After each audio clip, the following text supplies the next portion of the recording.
UGC का हम लोग समर्थन करते हैं। पटना उच्च न्यायालय का आज हम लोग अधिवक्ता। यूजीसी रेगुलेशन लागू अगर नहीं हुआ तो सरकार गिर जाएगी। किसकी सरकार गिर जाएगी? नरेंद्र मोदी की सरकार गिर जाएगी। बिहार से लेकर उत्तर प्रदेश, मध्य प्रदेश, राजस्थान, हम तमाम जगह हम लोग उतर जाएंगे रोड पर। ये सब दलित का दलाल है। कौन है दलाल? ये चिराग पासवान, जीतनराम मांझी, अशोक चौधरी, ये सब दलित का दलाल है। आज 90 से 95% जज सिर्फ और सिर्फ उच्च जाति वर्ग के लोग हैं देश के हाई कोर्ट और सुप्रीम कोर्ट में, क्योंकि यहाँ पर बाबा साहब का आरक्षण लागू ही नहीं हुआ। तो हम लोग तो अब नारा दे रहे हैं, सुप्रीम कोर्ट हाई कोर्ट में आरक्षण की जो बात करेगा वही भारत में राज करेगा। 10 का फैसला 90 पर नहीं चलेगा। कोई भी शेड्यूल कास्ट का, शेड्यूल ट्राइब का लड़का अगर जनरल सामान्य लड़की को अगर प्रपोज किया शादी करने के लिए, तो वह अगर नहीं करती है तो उस पर कंप्लेंट ठोक दिया जाएगा, उसकी कैरियर बर्बाद कर दी जाएगी। ये हमारे यहाँ के एक पत्रकार ने यूट्यूब पर चलाया है, जो गलत है और यह पूर्णतः गलत है। इस टाइप की कोई बात नहीं है। देश भर में यूजीसी को लेकर बवाल छिड़ गया है। अभी हमारी मौजूदगी बिहार के राजधानी पटना में है और देखिए पटना का उच्च न्यायालय है, बाबा साहब की स्टेचू लगी है और पटना हाई कोर्ट के जितने सारे बहुजन वकील हैं यूजीसी के समर्थन में पटना के सड़कों पर उतर आए हैं। आप देखिए किस तरीके से सभी बहुजन वकील जो है पोस्टर लेकर यहाँ पर खड़े हैं, जिस पर लिखा है यूजीसी के समर्थन में बाबा साहब अम्बेडकर मूर्ति, पटना हाई कोर्ट के सामने। देखिए पूरी अधिवक्ता टीम यहाँ पर पहुंची हुई है। अरुण कुशवाहा सर आज पूरे वकीलों की फौज लेकर क्यों निकल गए? देखिए भारत में कानून का राज है, सुप्रीम कोर्ट हाई कोर्ट का राज नहीं है। यहाँ पर कानून का राज है और कानून में जो व्यवस्था है, कानून में व्यवस्था है कि पार्लियामेंट को कानून बनाने का अधिकार है। सुप्रीम कोर्ट हाई कोर्ट को समीक्षा करने का अधिकार जरूर है, लेकिन अगर असंवैधानिक कानून है तब समीक्षा करना है और सुप्रीम कोर्ट से भी ज्यादा पावर है पार्लियामेंट को। इसलिए भारत के संविधान में सुपरमेसी ऑफ पार्लियामेंट है। सुप्रीम कोर्ट अगर कोई आदेश पारित करता है जो अगर पार्लियामेंट चाहती है कि वो सही नहीं है, तो पार्लियामेंट को अधिकार है अधिनियम बना के और भारत के संविधान के 9वीं सूची में अंकित कर दे, तो देश का कोई न्यायालय उसको रद्द नहीं कर सकता है। किसी से आते हैं, समाज से आते हैं, के साथ भी भेदभाव होता है क्या? जी बिल्कुल होता है, यहाँ होता है, हाई कोर्ट में होता है। क्या होता है? खुला कोर्ट में जज लोग कमेंट करते हैं कि आप तो आरक्षण की लड़ाई लड़ते हैं, आप जो है हम लोग, हाँ आरक्षण वाले हम लोग को बोला जाता है, खुला कोर्ट में बोला जाता है। हाँ फिर भी तो यहाँ पर जितने भी शेड्यूल कास्ट हैं, शेड्यूल ट्राइब हैं, अति पिछड़ा हैं, ओबीसी हैं, माइनॉरिटी हैं, वो सब के सब भेदभाव है। यहाँ पर हाई कोर्ट और सुप्रीम कोर्ट में ज्यादा भेदभाव है और इसका रिजल्ट है कि आज 90 से 95% जज सिर्फ और सिर्फ उच्च जाति वर्ग के लोग हैं देश के हाई कोर्ट और सुप्रीम कोर्ट में, क्योंकि यहाँ पर बाबा साहब का आरक्षण लागू ही नहीं हुआ। तो हम लोग तो अब नारा दे रहे हैं कि सुप्रीम कोर्ट हाई कोर्ट में आरक्षण की जो बात करेगा वही भारत में राज करेगा। सुप्रीम कोर्ट हाई कोर्ट में आरक्षण की जो बात करेगा वही भारत में राज करेगा। 10 का फैसला 90 पर नहीं चलेगा, नहीं 10 का फैसला 90 पर नहीं चलेगा। मुकदमा हमारा, वकालत तुम्हारा, चलेगा, नहीं मुकदमा हमारा, न्याय तुम्हारा। नहीं चलेगा ये यही गजट है जिसके द्वारा ये यूजीसी का ही नोटिफिकेशन है। हम इस पर भी 2 लाइन बोल रहे हैं। इस यूजीसी नोटिफिकेशन में कहीं नहीं है कि इस कमिटी में सवर्ण लोग नहीं रहेंगे। ये बात है कि SC ST OBC रहेंगे, लेकिन ये नहीं कहा गया है कि सवर्ण नहीं रहेंगे। कोई भी शेड्यूल कास्ट का, शेड्यूल ट्राइब का लड़का अगर जनरल सामान्य लड़की को अगर प्रपोज किया शादी करने के लिए, तो वह अगर नहीं करती है तो उस पर कंप्लेंट ठोक दिया जाएगा, उसकी कैरियर बर्बाद कर दी जाएगी। ये हमारे यहाँ के एक पत्रकार ने यूट्यूब पर चलाया है, जो गलत है और यह पूर्णतः गलत है। इस टाइप की कोई बात नहीं है, अफवाह है, गलत ढंग से लोगों को कहीं कुछ ऐसा नहीं है, ये लोग निकाल करके दिखा दें। इस एक्ट में भी नहीं है, इस एक्ट में भी ऐसा नहीं है। सब लोग प्रोपगंडा फैलाया है कि लड़की के मामला हो चाहे सामान्य जाति के लोगों को कमेटी में नहीं रखा गया हो, या भी नहीं लिखा गया है, या सिर्फ अनिवार्य किया गया है कि दलित, पिछड़े और जो लिंग भेद से ग्रसित है महिला, उन लोगों को रखना है। तो हमको वहाँ आप एससी से आते हैं ओबीसी से आते हैं? ओबीसी से आते हैं, ओबीसी में मतलब यादव हैं। यादव जी हैं। हाँ। अति पिछड़ा कहाँ है ये पूछ रहे हैं। अति पिछड़ा है यहाँ। अति पिछड़ा कहाँ है? आज आपका नाम बताइए sir. Advocate Rameshwar Thakur Patna high court हाँ। और सोशल जस्टिस मूवमेंट अलायंस के मैं कन्वेनर के रूप में पूरे ऑल ओवर इंडिया में कर्पूरी ठाकुर आरक्षण मॉडल फार्मूला के तहत अलग जगाने का कोशिश कर रहे हैं। और आज जो यूजीसी ने जो प्रपोजल आया है पूरे अति पिछड़ा 40 से 45% पूरे ऑल ओवर इंडिया में हम उनके साथ हैं।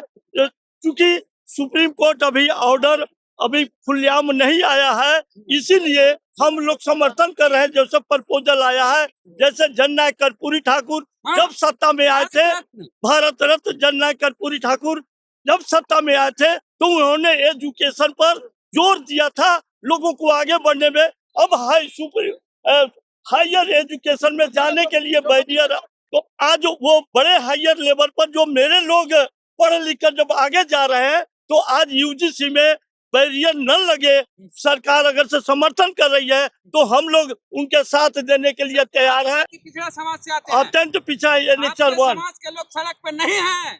सड़क पर नहीं है, हम लोग जगाने का काम कर रहे हैं। यहाँ बिहार से लेकर उत्तर प्रदेश, मध्य प्रदेश, राजस्थान, हम तमाम जगह हम लोग उतर जाएंगे रोड पर। जैसा हमारे लोगों के बीच सोशल जस्टिस के एक्ट लागू नहीं हुआ तो क्या करिएगा? नहीं है तो हम अनवरत धरना प्रदर्शन करना शुरू कर देंगे। अभी हम लोग सुप्रीम कोर्ट को वाच कर रहे हैं कि उनका डिसीजन क्या आ रहा है। अगर यूजीसी लागू नहीं हुआ तो हम लोग नीतीश कुमार को, चंद्रबाबू नायडू को और हमारे यहाँ के जो चिराग पासवान जी हैं, इन तीनों को यहाँ पर से सारे उनके दल के जितने सांसद हैं आने वाले चुनाव में सगुन नहीं होने देंगे, एक को भी नहीं जीतने देंगे। पूरा हम पचबंधन बनाएंगे।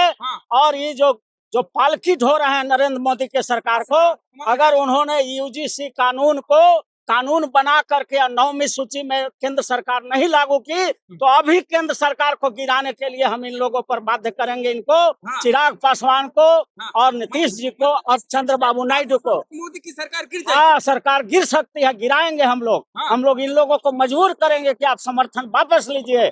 आप ही पालकी ढोए हुए हैं और आप ही के समाज के कानून बनने में बाधा आ रहा है, तो इसलिए हम लोग इसको गिराएंगे। यूजीसी रेगुलेशन लागू अगर नहीं हुआ तो सरकार गिर जाएगी। किसकी सरकार गिर जाएगी? नरेंद्र मोदी की सरकार गिर जाएगी। कैसे गिर जाएगी?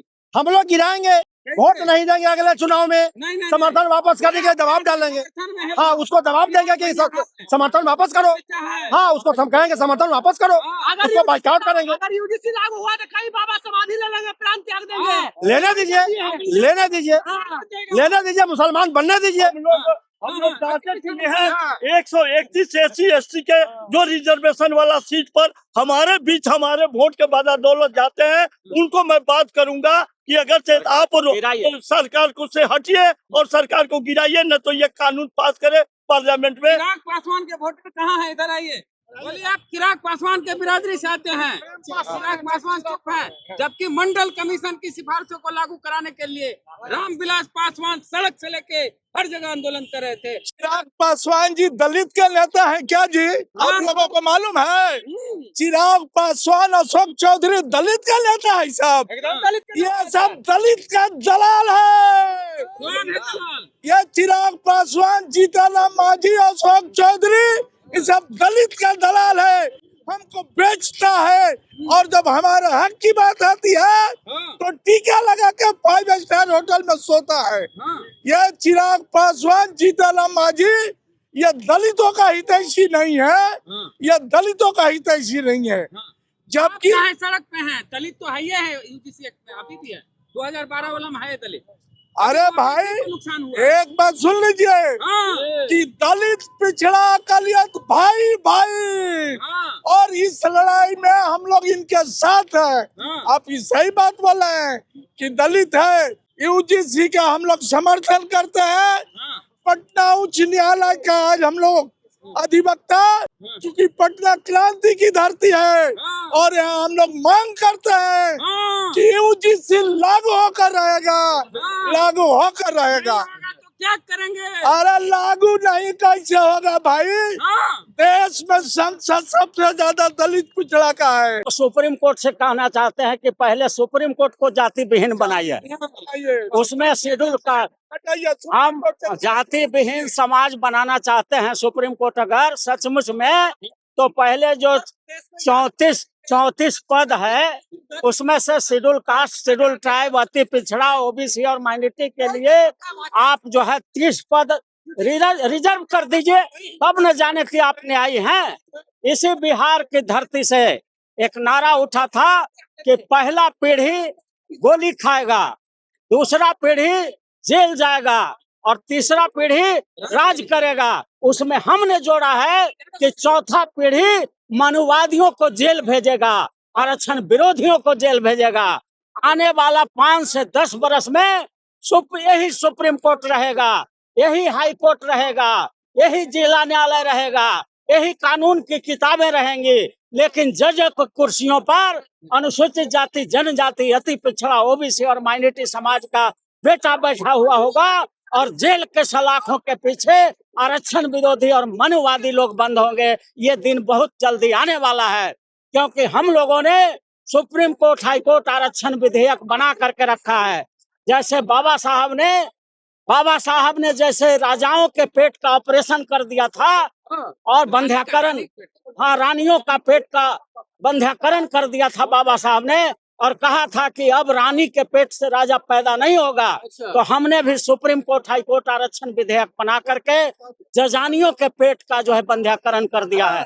ये विधेयक जब पार्लियामेंट से पारित हो जाएगा तो कोई जज के बेटा बेटी हाई कोर्ट, सुप्रीम कोर्ट का जज नहीं बनेगा, बल्कि उसके लिए all India judicial service commission होगा।